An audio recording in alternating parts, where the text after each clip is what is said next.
The Isle of Wight Planning Commission meeting for June the 24th, 2025. This time, if you would join me for the invocation, please. Gracious God, our Father, we thank you for another day.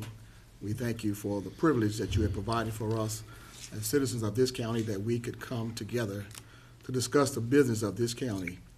We pray that our decisions that we make tonight would be the best for this county and surrounding neighbors. We pray for wisdom, knowledge, and understanding, that we would go forward to do the best that we can, to be the servant leaders that you've called us to be. In Jesus' name, amen. Amen. If you don't mind, come on, stand with us as we do the pledge of allegiance to the American flag. I pledge allegiance to the flag of the United States of America and to the republic for which it stands, one nation, under God, indivisible, with liberty and justice for all. You may be seated. This time we have a roll call. Bobby Bowser. Present. Matthew Smith. Present. Brian Carroll. Here. James Ford. Here. Jennifer Boykin. Here. George Rawls. Here. Raynard Gibbs. Present. Keith Johnson. You dare do it. Brian Shotwell. Present. Chairman, you have a quorum. All right, thank you very much. Ms. Ring, is there anything to withdraw or table this evening? There are no items this evening. All right, thank you very much. Is there a motion to approve the agenda? So moved. Second. All in favor, say aye. Aye. Any opposition? All right. Is there a motion to approve the consent agenda? So moved. Second. All in favor, say aye. Aye. Opposition? Okay, hearing none. At this time, we open the floor for citizens' comments. If there's someone present tonight that would like to speak for something that is not on our agenda, you can come forth at this time, if you so like to. All right, seeing none, we close the citizens' comments. Let's move to public hearing. Application CSUP 25-2 of Courthouse Highway Solar One LLC applicant and Michael S. Doggett, property owner, for an amendment to an approved conditional use permit for a major utility service, specifically a 3-megawatt utility scale solar energy generation facility on 18 acres located at 16419 Courthouse Highway with tax map number 3901017 in the Rural Agricultural Conservation Zoning District for the purpose of extending the validity of the permit from 2 years to 4 years. All right, Good evening, Trent Blow with the planning staff here to present the application tonight for the conditional use permit, or the amendment to the conditional use permit. The address and parcel number is, as Ms. Amanda read already, the zoning is Rural Agriculture Conservation. It's in District 3, and the purpose is the amendment to the approved conditional use permit for the major utility service of a 3-megawatt utility solar generation facility. On November 16th of 2023, the board approved the conditional use permit for the solar energy generation facility for 18 acres, and along with that, a withdrawal of 18 acres from the Courthouse Highway Ag and Forestry District. As a part of the zoning ordinance, is required that the use be established within 2 years of the date of approval, which would have been the November 2023 date. That is the reason for the request tonight. Also, the applicant is on the part of the Dominion Shared Energy Program and has been put on a wait list. They're not sure when they'll be removed from the wait list, but they expect the middle of 2026. No changes to the layout, capacity, or development of the project are proposed with this application. This is just to refresh you where the parcel is located. It's along Poorhouse and Courthouse Highway. It's highlighted in yellow here on this map. The county complex is to the left there where we are. Just a location close up of that same property showing you the development of the solar energy facility is supposed to be in the northeast corner there of the parcel where the arrow is. The zoning, again, is RAC. Majority of the property surrounding it and in this area are RAC, except for the county complex there, you see. Land use is the same. And this is the conceptual plan that they submitted with the previous application and the same one they submitted with this application, just showing you the location of the panels, how they're laid out, where they are on the property, approximate number of how many panels should be included with the development. Again, no changes to this concept plan that have been submitted or approved with this application, that be the layout, capacity, or anything else. Same access and everything. And this is just a photo of the property as it is today or when the original application was submitted. For granting a conditional use permit, these are criteria that we use to review conditional use permit applications. Some of them be that the use is not injurious to the use and enjoyment of other properties in the immediate vicinity. No contrary goes to the objectives of the county comprehensive plan, and it will not result in multiplicity or saturation of similar uses in the same general neighborhood. During the initial review and during this review, we found that they were within this criteria. Some conditions that can be imposed on conditional use permits. They have a list of conditions that they still would have to meet with the original, and I'm proposing some additional conditions with this application. For some of these that you may propose additional conditions on are number of persons living and working in the immediate area, traffic conditions, the orderly growth of the neighborhood, community and fiscal impact, and the preservation of cultural and historical resources landmarks. No additional external review was required with this application, being that it's just an amendment to an approved conditional use permit application, and no changes are being proposed with the application. Just the amendment is to allow for more time for the project to be developed, additional 2 years from the date of approval, so November 2027. Should the cut be approved, the project still will have to submit a site plan for approval with all the necessary departments reviewing that site plan. Strengths and weaknesses. The first and only strength is that no changes to the layout or the development of the project are proposed, and no weaknesses have been identified with this specific application.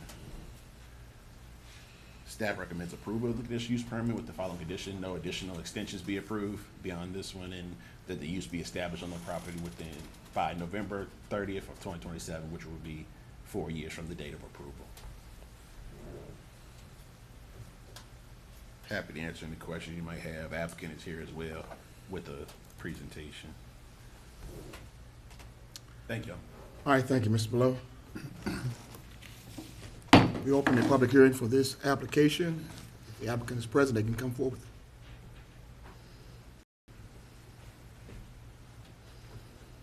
Hello, thanks for y'all's time today. My name is Jessie Robinson. I'm the project developer on this project. I was in front of y'all back in 2023, and it's good to be here again today. Can you give us an address also, please? 4705 Brentwood Road in Durham, North Carolina. Thank you very much. Okay, so Trenton gave a great summary about this application, so I won't try to repeat the info he gave. Just that today the request, we're not changing the project itself. We just need some more time to start construction on the project, and I'll go over that as to why in a couple more slides here. But yeah, no changes to the project itself, and the matter at hand is the extension. Trenton covered this as to the location of the project off of Courthouse Highway.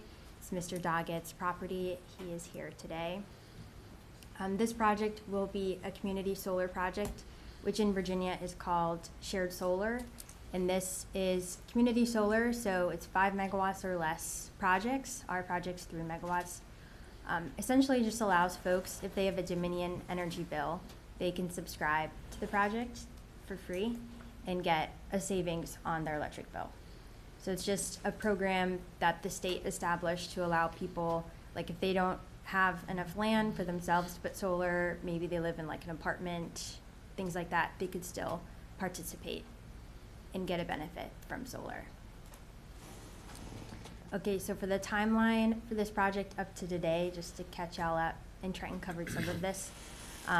Our interconnection study started for this project in March of 2023, and we received our CUP from the board in November of 2023.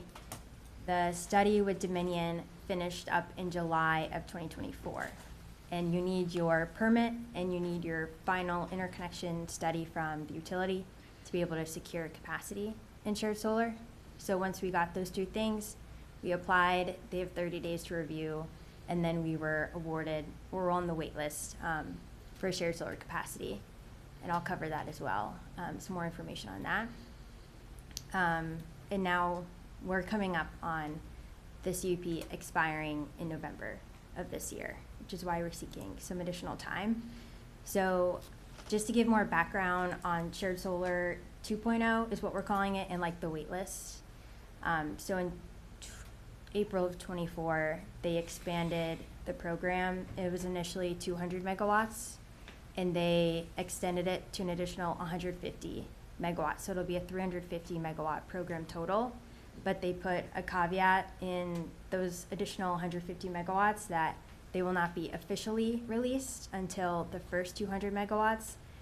90% of them must reach substantial completion, so like basically done with construction before they'll release the additional 150 megawatts. So we were the 214th megawatt to apply for the program, so we just missed the first 200 megawatts, which is why we've been on the wait list.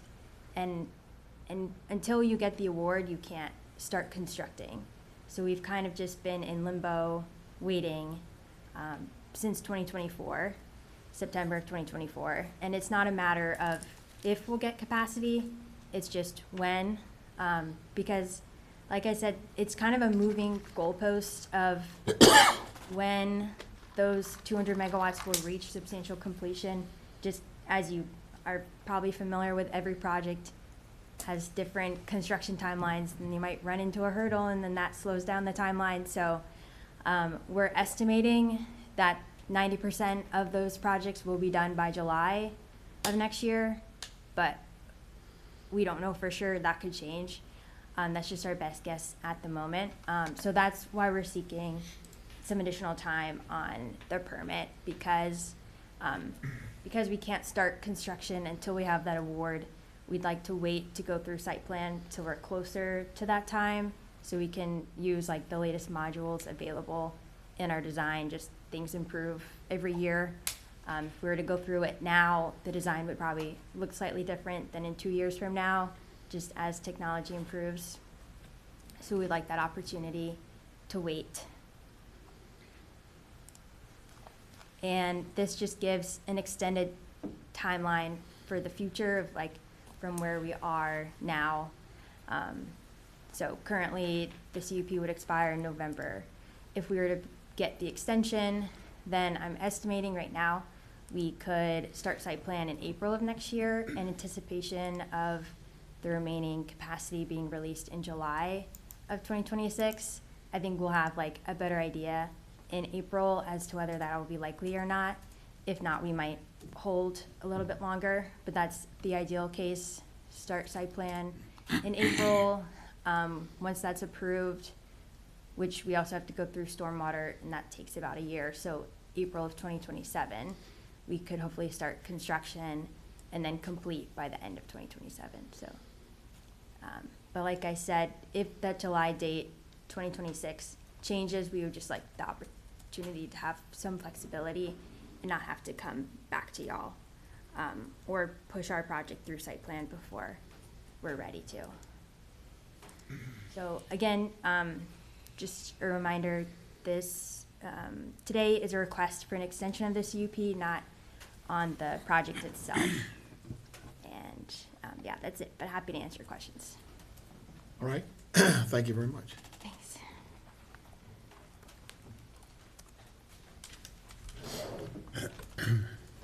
Does anyone present like to come to speak on this application, for or against?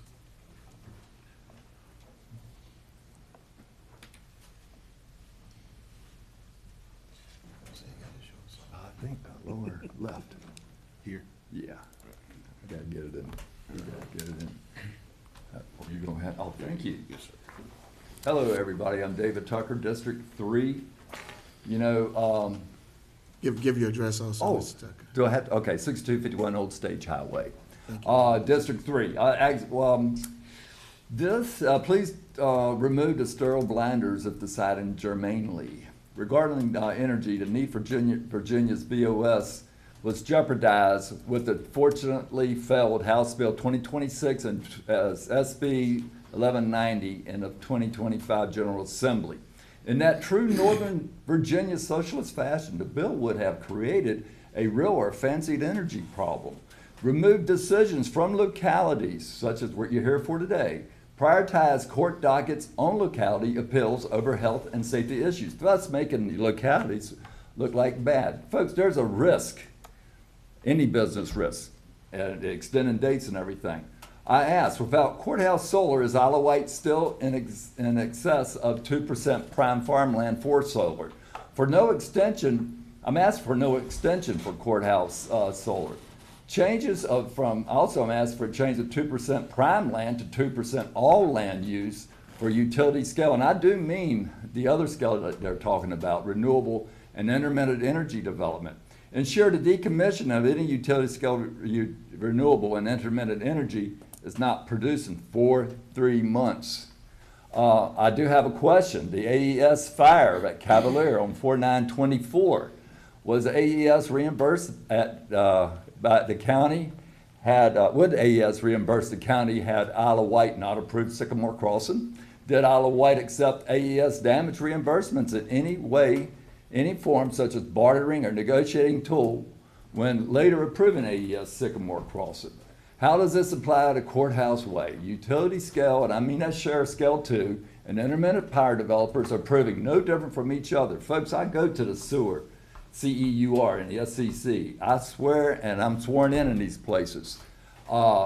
Developers all have tied into federal subsidies, legal consultants and spokespeople. They're all the same up in Richmond.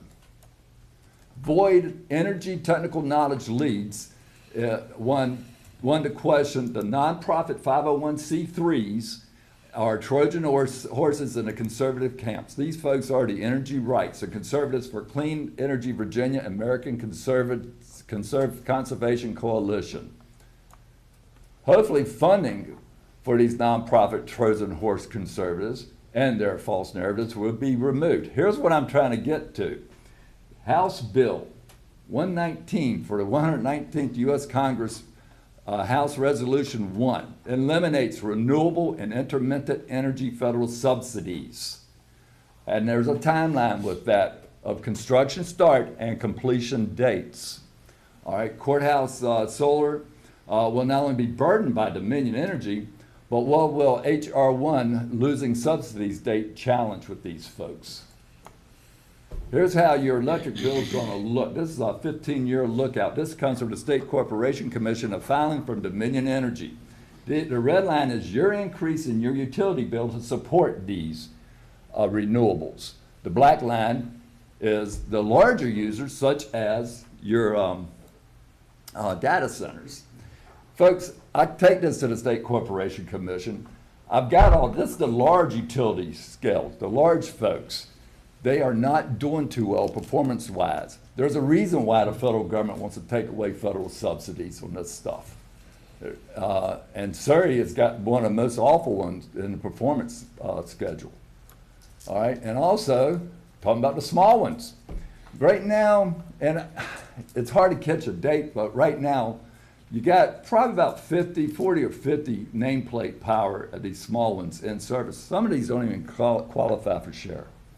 All right, so they're not even doing well themselves. As a performance indicator called capacity factor, you're at 1.57. That's awful.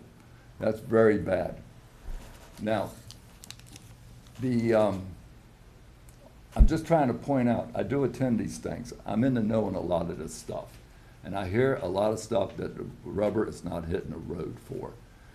And that's all I have to say. I hope y'all don't fall into, well, solar's nice. It is costly, folks. Thank you. Thank you, Mr. Tucker. You're welcome. Okay.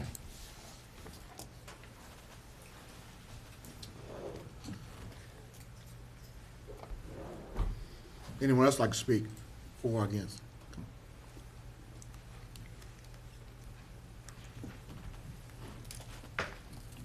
Good afternoon. My name is Jean Doggett Moody, and I've lived at 16342 Courthouse Highway for the last 48 years. I'm 74 years old, and I've lived in the community of the Isle of Wight Village Center all but about 3 years of my life.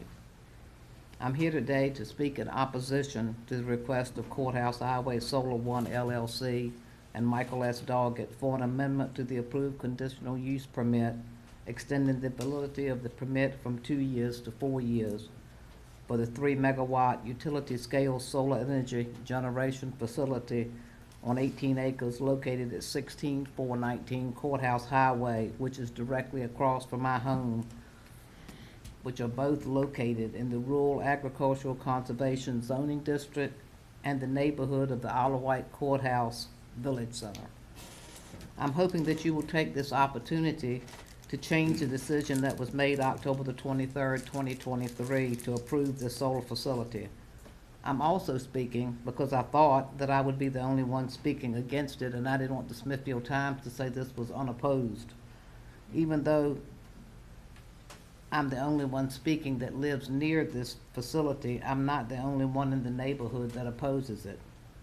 Last September, we received a proposal from Next Amp in Chicago to put a 25-acre facility on our farm with a lease rate of $43,750 per year for up to 40 years. I shared this with some of the neighbors that live near me, and they didn't like the idea, just like they don't like the idea of the one that's being proposed here, but they don't want to speak out against it like so many people. The Village Center District is still used as part of the land use regulations. It's used to preserve the character of the existing rural communities, to manage the development in designated village centers, and to encourage new development that aligns with the county's comprehensive plan. I still contend, as I did in 2023, that a solar facility does not fit the description of the Isle of Wight Courthouse Village Center, which states, I quote, "Since the county courthouse and the office complex are located here, the Isle of Wight Courthouse Village Center differs from other village centers in the county. The form and the appearance of any development should be controlled to ensure compatibility with the historically significant structures of the village." The description further states, "As the county seat, Isle of Wight Courthouse should be given special consideration and attention to assure that it will remain a source of public pride for all county residents." There's nothing about a solar facility that would make anyone feel proud. Already approved solar facilities near the courthouse are the 193-acre Solar Dago facility that is about a mile from the courthouse, the 28-acre Elk Development, the Sawyer facility, that is about 1.5 miles away, and the 20-acre Newbie Run Stag facility that is less than 2 miles away. There are already over 2,446 acres approved in the county, and already too many facilities near the courthouse have been approved. The location for this facility is about 1/2 mile from the county courthouse and the government complex, which is clearly visible from the facility location. Furthermore, it is located in the village community.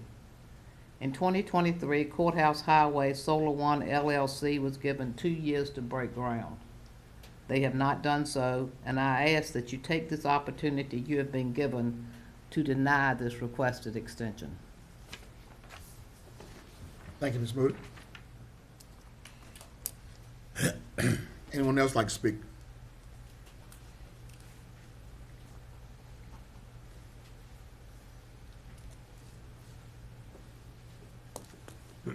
I'm Michael Doggett.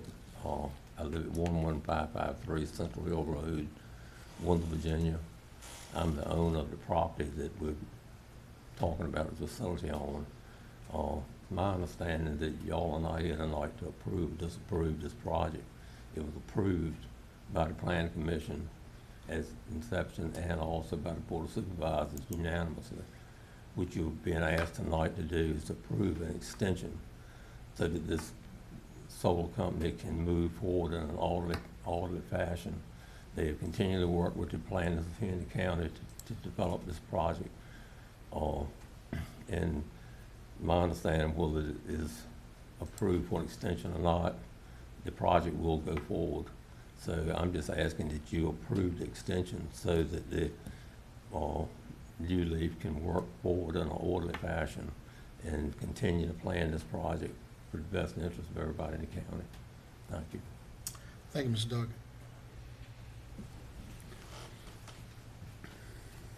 Is there anyone else like to speak for or against this project? All right, seeing none, we close the public hearing. Commissioners.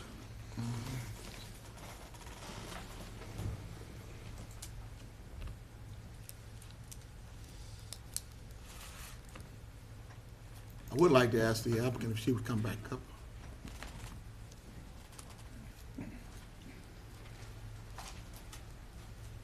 What happens if the 2-year extension is not granted by us or the board of supervisors?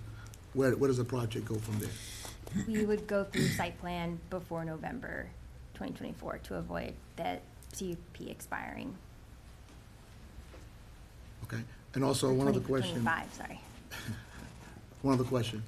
As far as the Dominion, the wait list that you're on, and you don't have a time frame about exactly when they would possibly grant it for you. Is there a timeline for you? 6 months? If it's not approved in 6 months, for you to get off the list? No. We're on the list, and it's not a matter of if we'll get capacity, it's just when. So we'll just kind of wait until that time comes, which will hopefully be around this time next year. We'll see. Okay, one other question for me, and then I'll be quiet and everybody else will come talk. Mr. Jones got that look on his face looking at me like. As far as, this is a shared solar, as far as residents who would connect with this, what type of saving would they possibly occur? We're estimating like 10 to 20% savings on their monthly bill. Okay, okay, all right. Can I follow up with that question, Mr. Bowser? You specifically mentioned Dominion, and I asked this only because I had a phone call the other day. So I listened to the salesman about shared solar, and at the end of the discussion, we discovered that I'm on Community Electric, which serves a large portion of the county, and it didn't qualify. So can you elaborate on that a little bit? It's a Dominion program, so you do have to be a Dominion bill user. So it wouldn't benefit the rural part of the county on Community Electric at all? If you're on co-op, they don't have a shared solar program, so Okay. no. You can't save any money. No kidding. Okay, all right. And how do you sign up for the shared solar program? There's usually like advertising. It's done by the developer or like a company that the developer hires. And often it's like mailers are sent out to folks in the community or ads are put in the newspaper, letting people know kind of like where to sign up, how to sign up. So it's up to you as the developer to make sure that that information is put out publicly for people to have a chance. Yeah, because we need subscribers, so we want people to subscribe.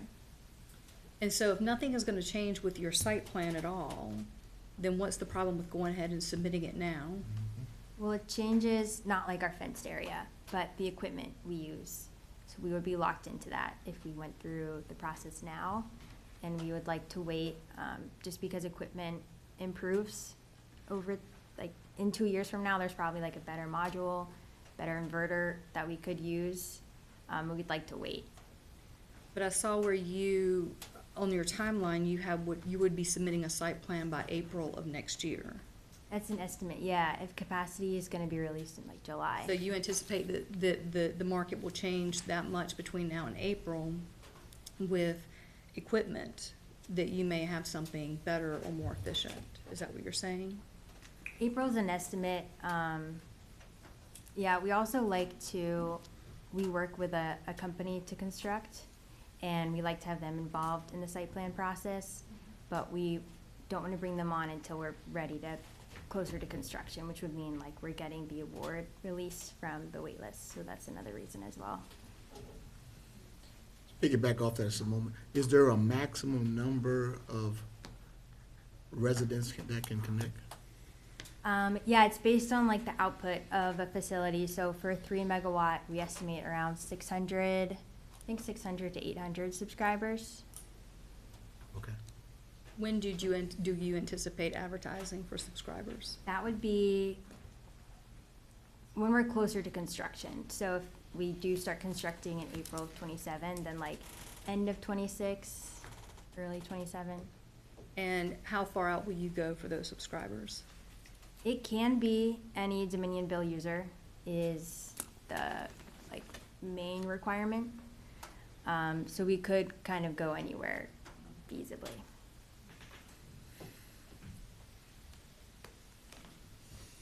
So that advertising would not start within our county, it would just be a blanket advertising?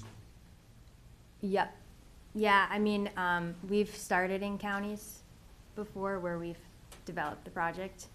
I don't know that that's a condition on this project, but we're open to that. So have you done shared solar in other locations with other projects? Yep. And give me an example of where that project was located and where you sent the mailers to. So I don't do the subscriptions myself. We work with a different company and they manage it. 'Cause New Leaf will develop, but then we have another company who owns it long-term. So you could do a project here, but your company that you're contracting with may advertise in North Carolina. No, you have to be a Dominion bill user in Okay. Virginia.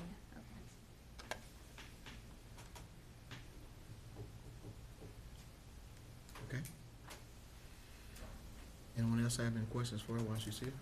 So could we add that as one of the conditions, that people in the surrounding areas get an opportunity to go first?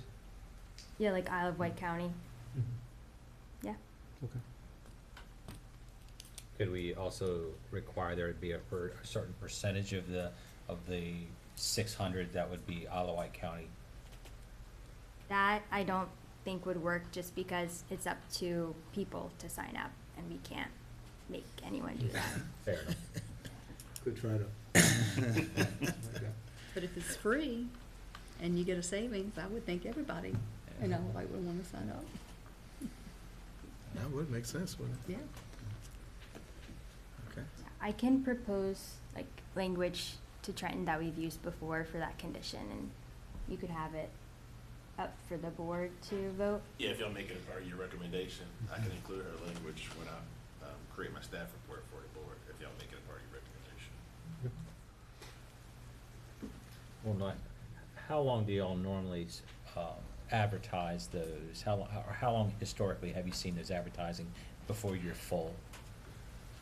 I'm just less in the process, so I know less about it, but I would think for a couple months, few months. How many other projects do you have that you're on hold right now because of Dominion? This is my only one at the moment, yeah.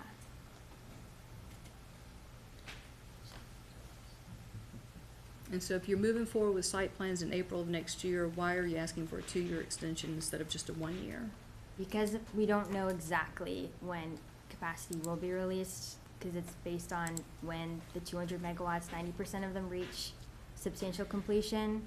So we're estimating that that'll be July of next year. But if that changes, we'd like to have the flexibility to wait. With the understanding that there will be no more extensions given, right? Right, yeah, That's yeah, what yeah. I'm- Okay.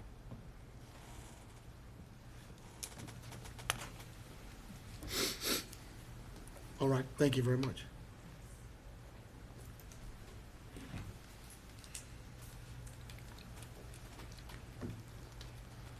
All right. Any other questions or conversation?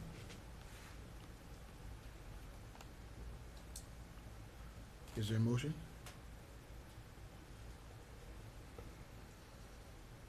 I make a motion that we approve the extension with the other conditions. Condition that they be offered initially to Isle of Wight. Prior to our. Right. Yes. Okay. Is there a second to the motion? Second. All right. Have a motion. Roll call, please, Ms. Landers. Jennifer Boykin, No. James Ford, Yes. George Ross, No. Raynard Gibbs, Yes. Matthew Smith, Yes. Keith Johnson, Yes. Brian Carroll, No. Brian Shotwell, Yes. Bobby Bowser. Yes. Motion passed. That will be August 21st. They moved their July meeting, so we can't make the deadline for Okay. advertising. All right. Thank you. All right, is there any old business we need to discuss this evening? No old business? Ms. Ring, you just don't want to talk to us tonight, is that what it is? Okay. Any new business? No new, God, Ms. Ring, we can't get nothing out you tonight, can we? Okay, let's go, let's try this right here. Is there a county attorney's report? No, sir. Do y'all know anything else but no's tonight? Okay, all right. Planning director report. Come on, Ms. Ring.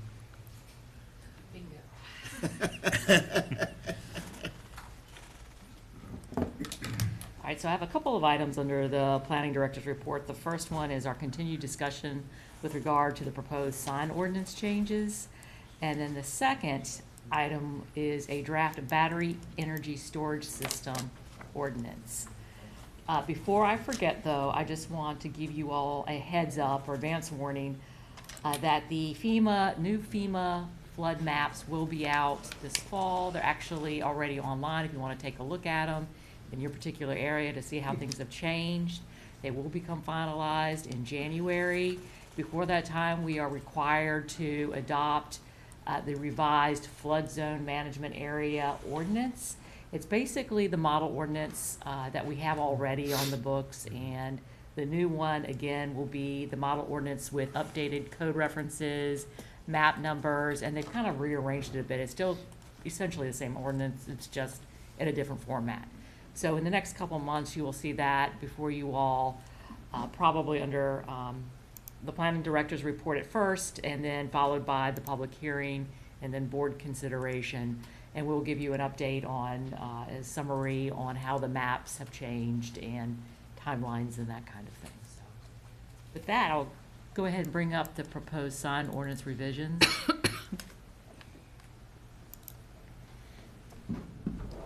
So as you recall, we first discussed the proposed sign revisions initially at last month's meeting on May 27th.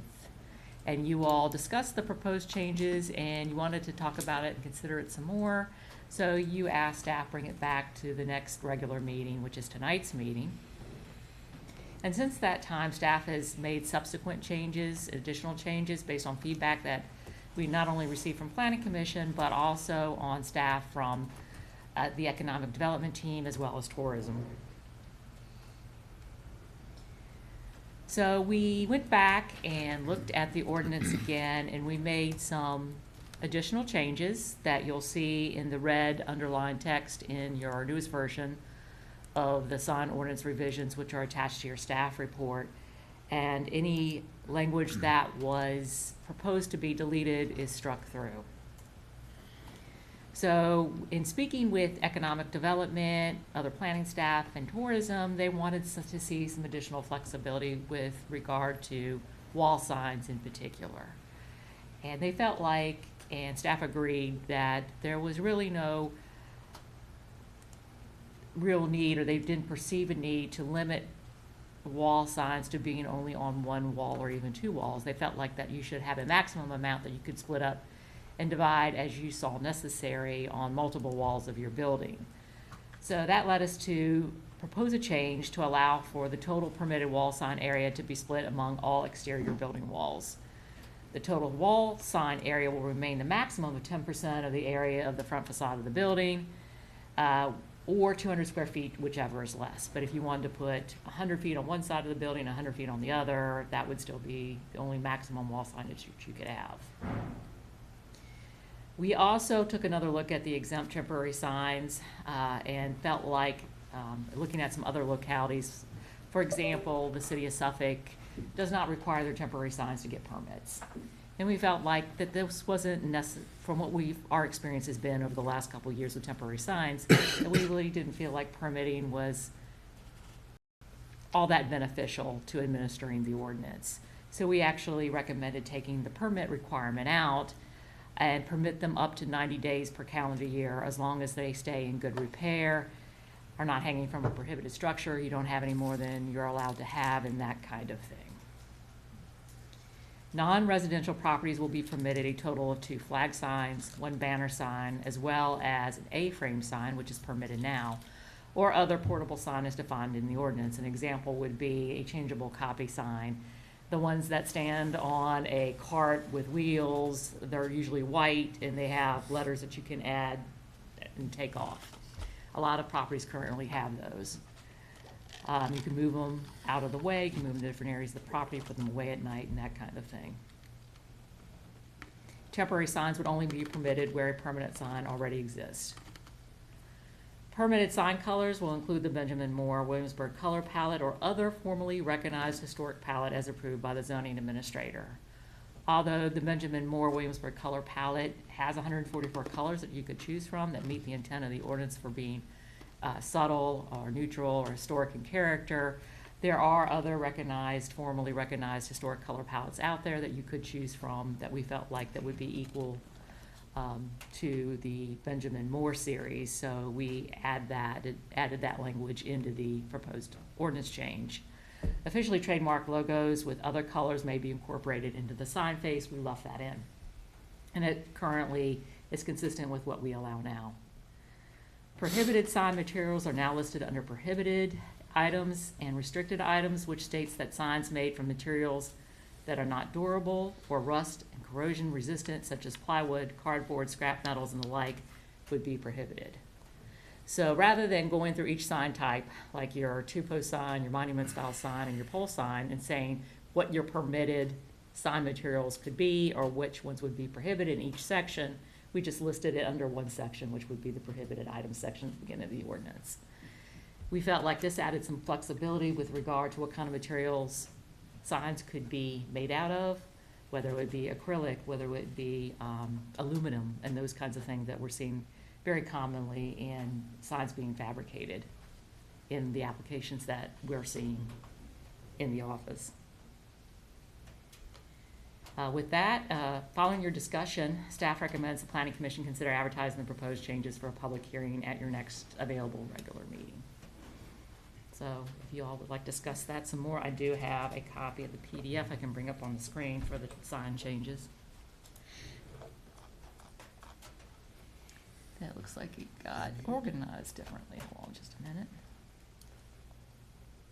Battery storage, sign ordinance. There we go.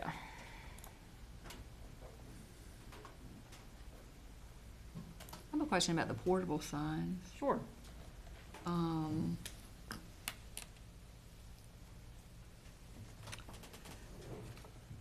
So,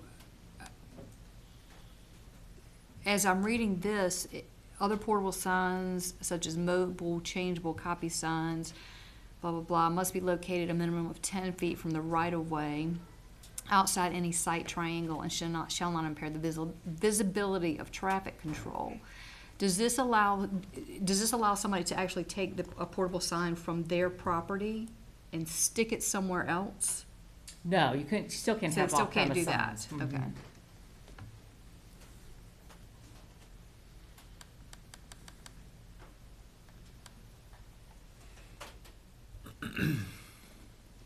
So I can't put it in the back of my pickup truck and park it No. anywhere. No, you can't still install it on a vehicle.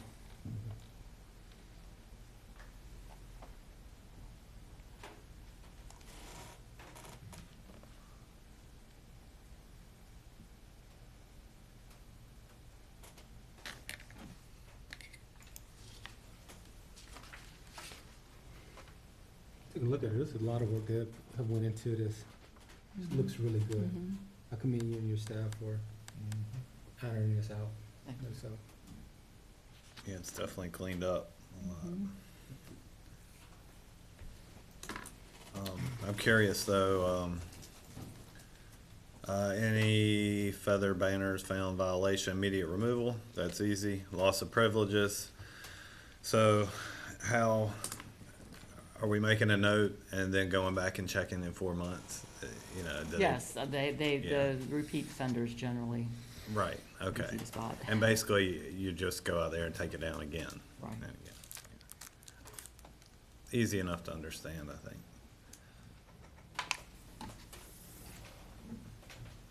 If you had a business that was not facing, let's say it was behind another business, if there was an agreement with the business in front, I'm trying to get at, if, let's say they were behind and you couldn't have that good road access, how would someone go about getting that at this point? Or would they be allowed? They wouldn't be allowed, because, assuming you were outside of any kind of retail center or shopping center where you could have a combination monument-style sign like you commonly see with shopping center with individual users listed on it, it would be considered an off-premise sign, so it would not be permitted. I was kind of thinking more about those flag style, but, okay.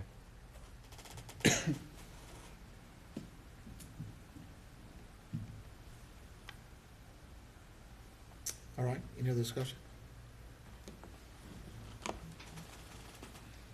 We want to go forward and at our next meeting? Need a motion or? I don't think we need a motion. No. We can certainly do that. All right, Yes. great. Amy, just one other comment, Mr. Chair. I was just wondering, was there any area that you thought that we did not touch? Because, when we do this stuff, sometimes it's always one thing that we forgot or didn't think about. And I was just wondering if there was a brainstorming session where, hey, is this, that we do this completely in terms of, some of the issues that we've seen in the past with these signs? Because, I brought up at the last meeting about the enforcement. Correct. And so he just made me think of that when he said, okay, so what would we do? Just go back, Take it down take again it down, and again and and then, again. 2 days, 3 days, a week, they got it back up. Because I think that enforcement piece is still kind of, shaky in terms of, Right. So in general, we do have standard operating procedures for zoning violations in general that we could follow, where if somebody continues to willingly violate the ordinance, we can certainly issue a summons for fines, or file for an injunction to get the court to tell them to stop, or face additional penalties, or conviction. So, we can certainly, we don't like to go down that road, but that is an option for us to follow. yeah, because I just know that, especially in those areas where, you have a lot of new businesses and people who might not have normally been, used to this. And quite frankly, some of them aren't really educated, if you will, on what the sign ordinance is.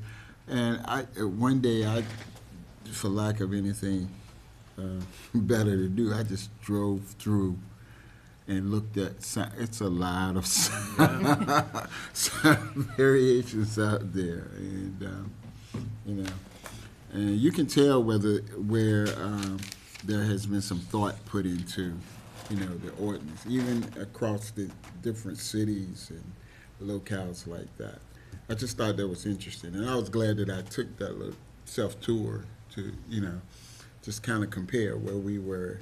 And I don't think we're that far off the map in terms of, the signs. You don't see any tall signs and then extra tall signs, and that stuff has been lowered and uniform. But I was just, thought I'd just throw that out there because that enforcement piece, and that's personnel and manpower as well. Right.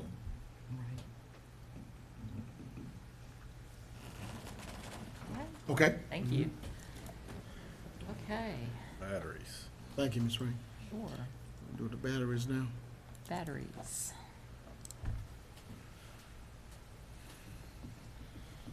So this first part is one out of two parts that we will be bringing you over the next several months. This is the battery energy storage ordinance. In the future, hopefully in the near future, we'll be looking at data center ordinances as well, which is one of the things that you all asked staff to kind of develop for your consideration.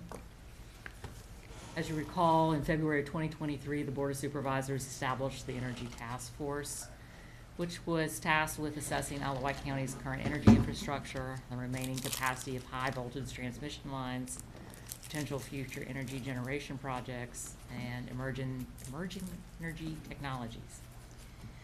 The ETF made several recommendations for the county's next steps, with the highest priority being consideration of location requirements for battery energy storage centers as well as data centers, as well as a review of emergency management protocols for emerging technologies.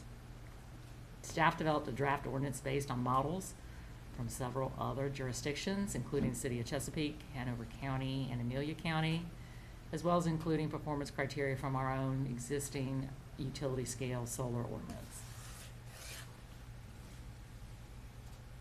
BESS, which is Battery Energy Storage Systems for short, would follow behind the existing utility scale solar energy generation facility requirements that are found in the supplemental use regs, which is Article 5 of the zoning ordinance. We would consider this a major utility service. It meets the definition, which would fall under the civic use types listed in Section 3-4000.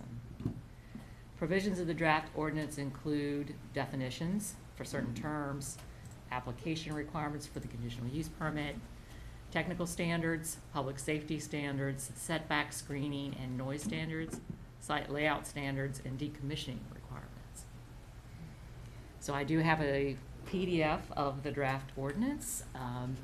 We do currently not have any existing battery energy storage systems in place in the county. We currently do not have any applications under review for these. So necessarily, since we don't have any experience to kind of lean on, except for our solar energy facilities, which we do, I borrowed heavily from other localities that have had experience from these types of facilities. So with that, I will bring up the draft ordinance. One of the things that I want you to be thinking about as we're going through here, I had assumed that this would be a conditional use permit in certain zoning districts similar to what our utility scale energy facilities are. Is what kind of districts would you like or consider having a conditional use permit requirement for these facilities, as well as is there any place or any zoning district that you have in mind where these would be allowed by right? So I did not include a use table with this draft of the ordinance, but I can certainly bring that back if you want me to take a look at it. So in this first section is a definition of battery, BESS, as well as what tiers they are broken down into, what is a cell and a dedicated use building, and other criteria associated with that, the energy code and the uniform code, which is the statewide building code. In addition to any conditional use permit application requirements, the applicant shall provide the following at the time of application, which is actually follows very similar to our utility scale energy task force, or utility scale solar energy requirements, including a concept plan, a visual impact analysis, a transportation plan, estimated time frame, proposed hours of operation, an economic impact analysis, focusing on net new tax revenues, as well as loss of active agriculture and silvicultural lands and its indirect impacts, an environmental resource impact analysis, historic and cultural resource impact analysis, and any written comments from relevant electric companies. One minor comment there on line B, and maybe this is a copy. It references solar projects. Is that, should that be? Yeah, that's a cut and paste, yeah. BES. Okay. Yeah.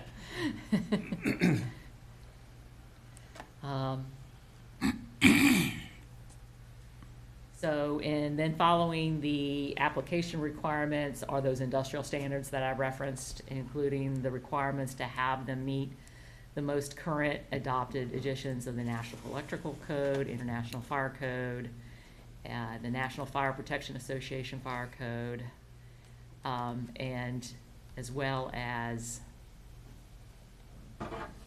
certain requirements for a second layer of physical containment to the batteries, to be equipped with cooling, ventilation, and fire suppression systems. Each individual battery shall have 24/7 automated fire detection and extinguishing technology built in. So, in addition, there is a soil testing requirement, similar. Soil testing, well, one comment, there's reference again to, solar panels in there.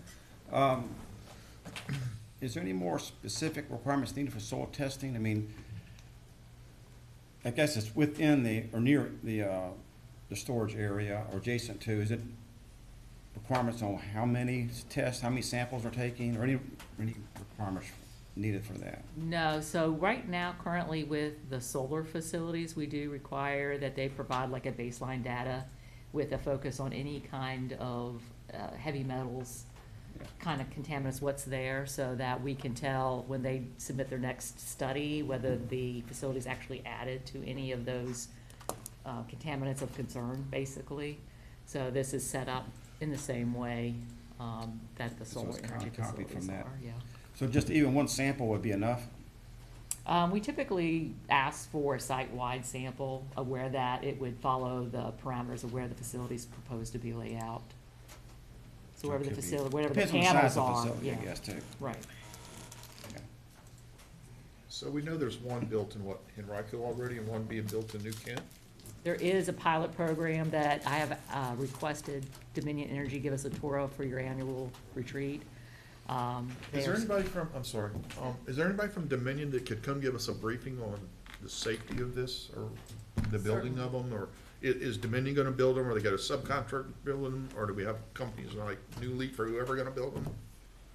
I'd like to know some of that information as well. Yeah, I could certainly reach out to we our could contact. Maybe a I'll say- representative from Dominion to give us at least a safety briefing, that we may come up with something additional we wanna add to this.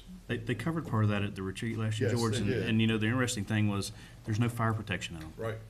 In fact, they don't put fire protection in Right, them 'cause it's gonna specifically. run out, and And the they don't want lithium the run runoff. out. They keep them so far apart and so many per lot. Did- Sorry, go ahead. Oh, no, go ahead. Do they, typically lease this land like solar companies, or do they purchase land to put these on? I'm not sure, Or does Dominion own them, or who owns them? right. Who And do we have to maintains have them? an They're a ordinance at all? nightmare to maintain. Can we just say keeping no? batteries that long.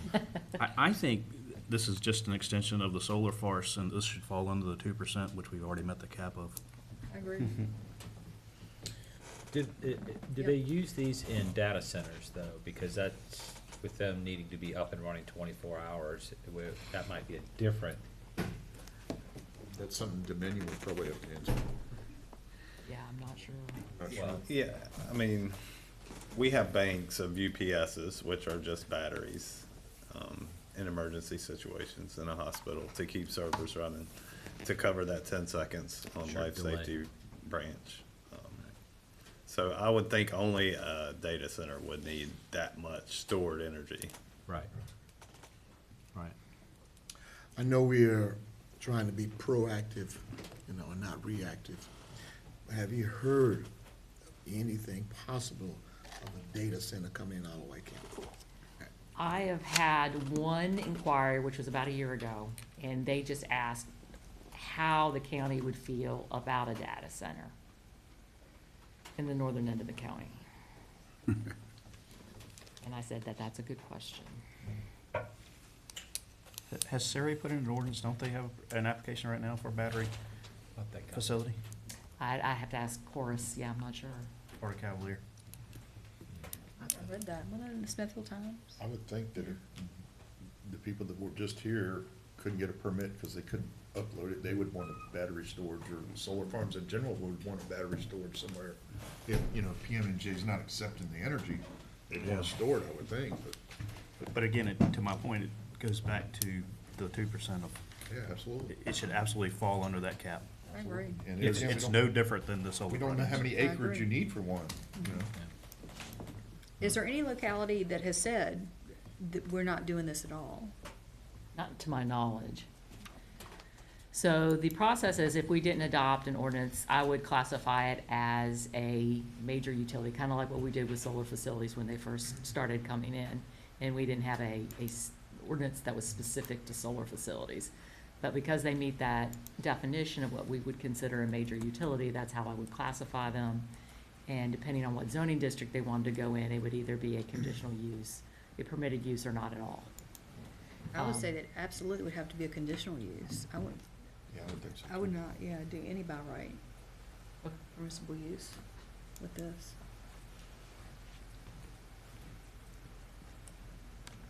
So the next section of the draft ordinance has to deal with setbacks, and I kind of cut and paste this, I think, from Amelia County.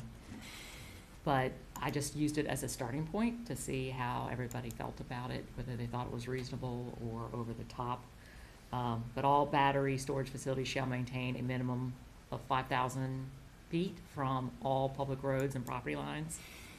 However, the Board of Supervisors may approve through the conditional use permit process conditions that allow a facility to be located closer than 5,000 square feet, but no closer than 1,000 feet from public roads and property lines, if the specific site conditions, the nature of the project, and the permit conditions adequately address public safety concerns.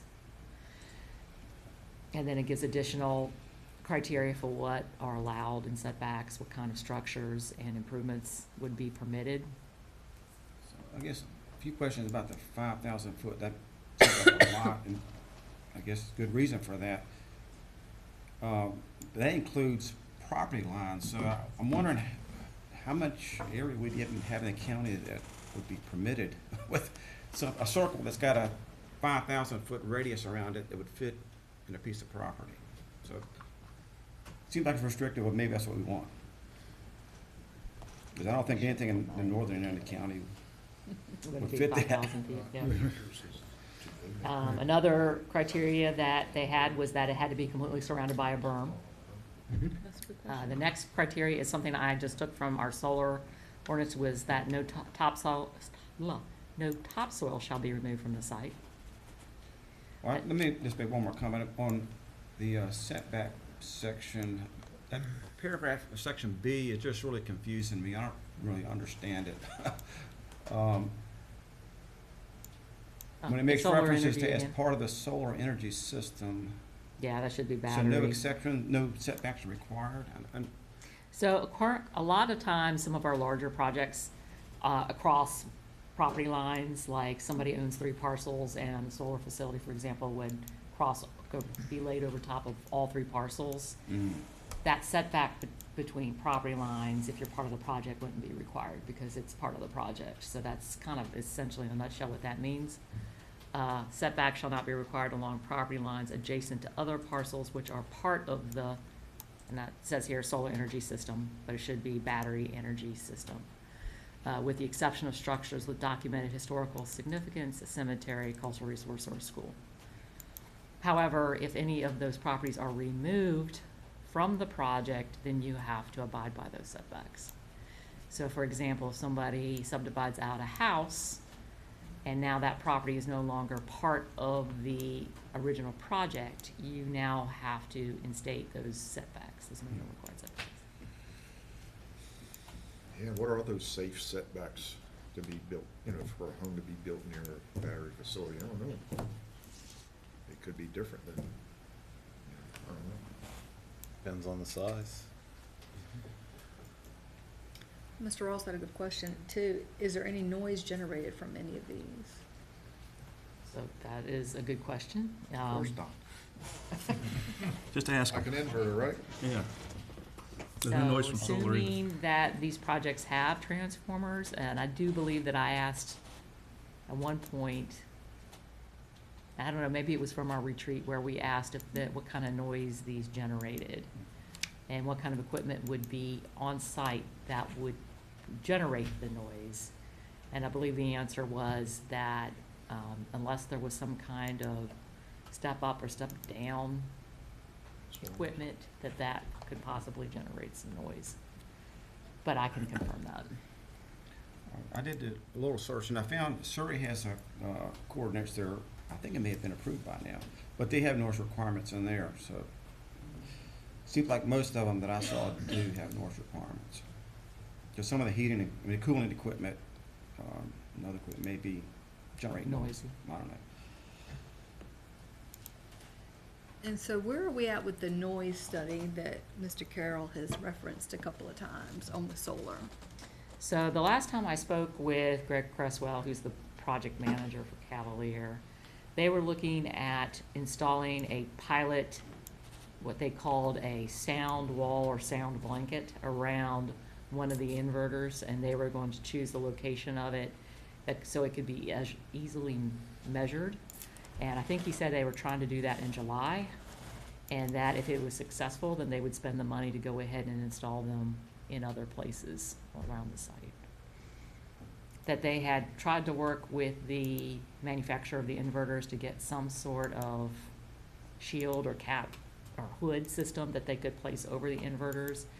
Because of the delay in materials and delivery, that wasn't going to be as fast or as feasible as this other technology that they had looked into, which is what he called the sound blanket.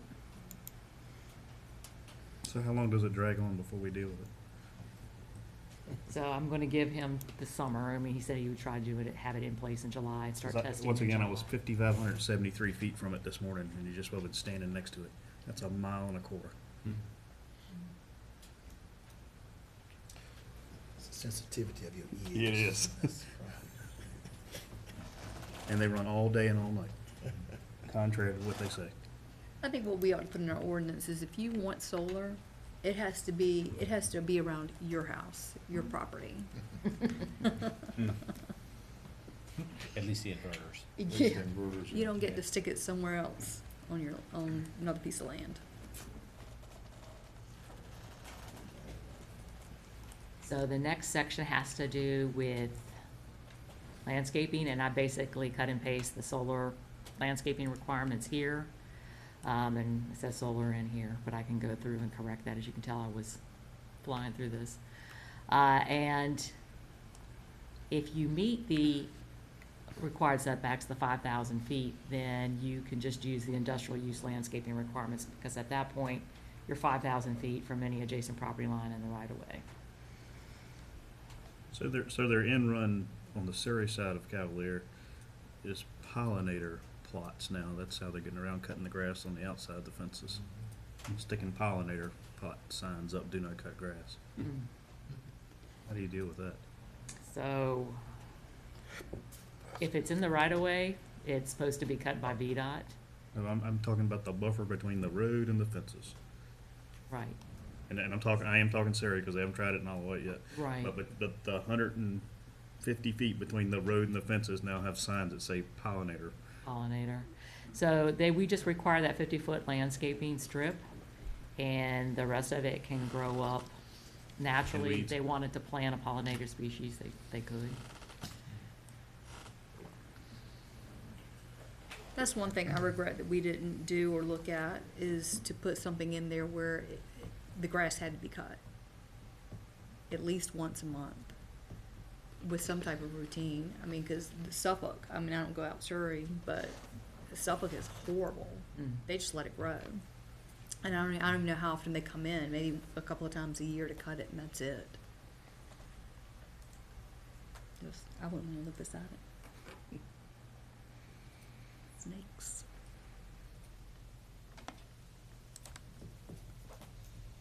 So there is a section in here as well to address developing in collaboration with technical experts and first responders, utilizing technology-appropriate best practices for safe energy storage systems. And there's a list of things that other localities have included in that plan that I went ahead and just incorporated in ours. A lot of the things that are in here we have seen, like signage on hazardous materials, emergency lighting, sufficient disconnect and shutdown capability. And they kind of went into more detail than maybe ours does, that I thought was good. And of course, you know, some of these are specific to battery energy storage facilities. Just a question here. Is Chief Winley had a chance to look at this section? No, I have not sent it to Okay. him. Y'all are the first ones to look at this. Okay. Yeah. The other thing, when I got to this section, I started getting a little confused, because it's broken up into basically, I guess, three sections or time periods where at the time of application, I think it's 5.2, and 5.3 is approval, which I guess is approval by the board. Is that what that means? It could be site plan. Well, then there's a 5.4 for the site plan. So I started getting a little confused about when things are required to be done, and I guess also when they should be done. Right. So this one here, so if it's under 5.3, that's the time of approval. So that means all of these items would need to be done at the time of approval.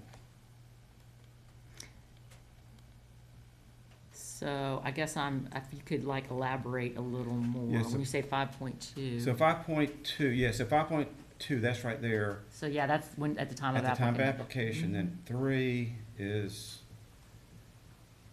for the approval of the battery energy storage facility. So that's approval by, I was thinking the board of supervisors. I don't know what it is. So whatever energy storage system that you're proposing has to meet these requirements. Prior to So we approval. we would go through at the time of application and be like, all right, this Prairie Battery Storage Solutions, they are proposing a battery energy storage facility, and we would ask them for confirmation and Yeah. documentation that they met these things. But I think when I got to section 11 about the emergency response plan, some of those things would be probably not completed prior to approval, like all the training requirements. Right. Um, So like with solar facilities right now, what we do is require this be done and completed by the time the site plan's approved or before they go operational. Yeah, So, I mean, we can go into some more detail here and add some more specific requirements saying, you know, prior to final site plan approval or prior to being operational, you have to meet Yeah. these. Might may be helpful. I mean, to me, it's not clear when these things are due, and I think some of it, in this case, well, in one thing in particular, I think the decommissioning plan should be provided prior to the final site approval. It is, It yes, is. It is? yes. Where does it show that? Well, it is with our solar. Oh, okay. Right. Because here it shows up under prior to the final site plan, but it seems like decommissioning is important enough to be required sooner, part of the approval process.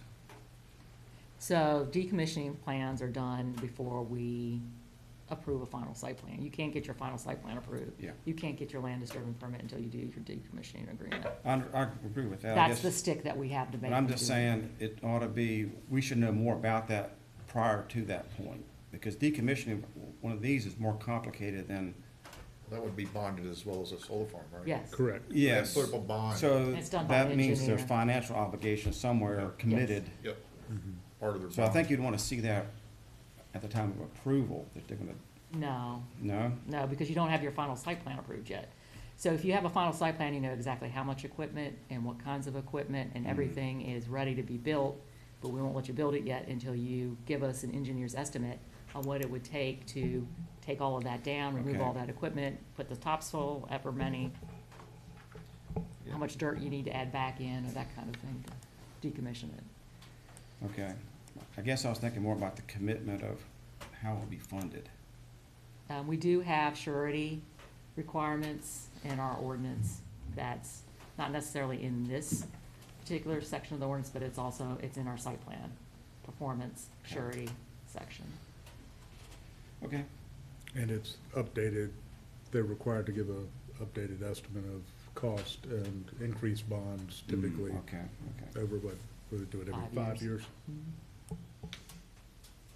In regards to the Department of Emergency Services, I know that Mr. DiStefano and I, he asked me to reach out, and I did correspond with Mr. Ray Herring, the hazmat officer for Department of Emergency Services here. And we sent the initial, this ordinance to him for review, and he did make a couple of recommendations on some things. And I did also reach out to another just one of the other Department of Emergency Services, and just asked for some information that they could provide. So what their recommendations are, I think you've added based on what Mr. DeStefano probably sent to you, so. Yeah, so like I said, I haven't sent this out to anyone yet besides you all. We just kind of finished drafting it last week, Right. before it went to the agenda, to kind of as a starting place from where we could work. And at this point, I'd like to go ahead and send it out to not only our emergency services folks, but Dominion Energy as well. And, you know, if your contacts at the state level would be willing to take a look at it. Absolutely, yeah, Mr. Harrington. And this is a great draft. You gotta start somewhere, right? But in reality, we're not gonna discuss this until we're discussing a huge data center that needs this, cause they're gonna go hand in hand.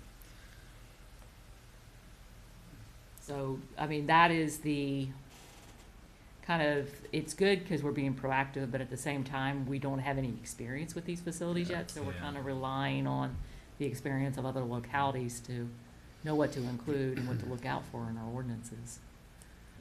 Yeah, I think how we're gonna see these, that, like you're saying, there's two ways. I think how we see them in the solar is gonna be much different than how you would see in a data center, because that's a completely all enclosed Yeah, facility. a separate building that's taking place of the emergency generators in some Yeah, that type cases. of thing. So I think the takeaway is two things, right, to level set. We have a framework to work with, Yes. and you're being proactive. So, It does represent a starting place. One of the first things I'll do is go out and make sure I go through it and take out all the solar references. And then I'll send it out for other people to take a look at and get some feedback, initial feedback from them. And I'll reach out to Dominion Energy and see if they can't send us a speaker at some point to talk about, you know, because it's been almost a year or so since they came and spoke to us, so maybe they've got some lessons learned with their pilot projects that they could share. Yes. Very good. Right, so I'll let you know what everybody says when I get some feedback on it, and ready to bring back some revisions based on what y'all have shared tonight. Great job. Thanks for putting that together. Yep. Good. That's all I have for you tonight. All right. Well, thank you so much for your work, Ms. Rain. Any other thing that's good for the commission tonight? Is there a motion for move for adjournment? adjournment. Second. Everybody say aye. All right. All right, thank you.